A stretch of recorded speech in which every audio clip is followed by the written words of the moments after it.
Pesquisadores da Universidade de Colômbia fizeram um trabalho, uma pesquisa com ratos, na verdade, e que podem ajudar bastante a gente a entender e pensar em uma forma de tratar um dos quadros mais complicados da psiquiatria, que é o transtorno de estresse pós-traumático. O transtorno de estresse pós-traumático, ele acontece, evidentemente, após um evento traumático em que a pessoa ou alguém muito próximo da pessoa passa por uma situação em que existe uma ameaça de morte real. Então, é uma coisa que inicialmente foi descrita em combatentes de guerra, mas que na nossa realidade aqui no Brasil é uma coisa infelizmente mais comum do que deveria ser.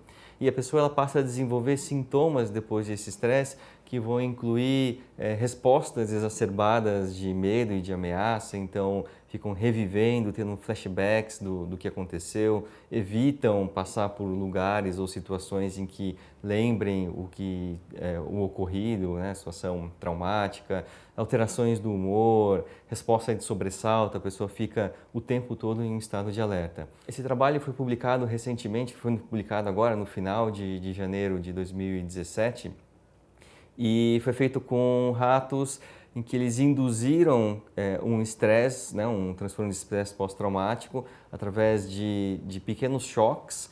Então, os ratinhos, depois que eles eram condicionados com essa resposta, eles ficavam paralisados quando eles eram colocados no ambiente em que eles tinham recebido aquela indução de medo, né?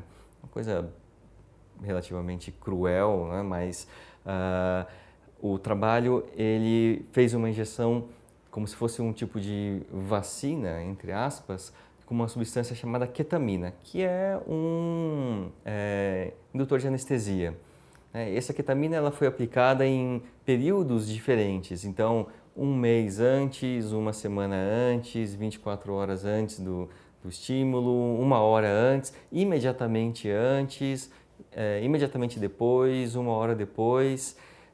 E surpreendentemente, né, a única janela em que a aplicação de ketamina diminuiu a resposta de paralisia ao medo foi uma semana antes do próximo choque, né, do próximo evento.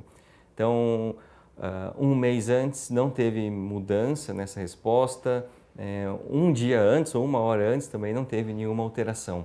Existe então provavelmente uma janela em que o efeito, e aí o efeito da ketamina é como sendo um antagonista de um receptor chamado NMDA. Esse receptor, ele provavelmente precisa de um tempo para ser estimulado, né, para ter essa resposta de reduzir a resposta de paralisia diante de uma situação de estresse. Esse é um trabalho ainda inicial, feito com ratinhos, mas que provavelmente vai ajudar a gente a pensar em muitos outros tratamentos do transtorno de estresse pós-traumático.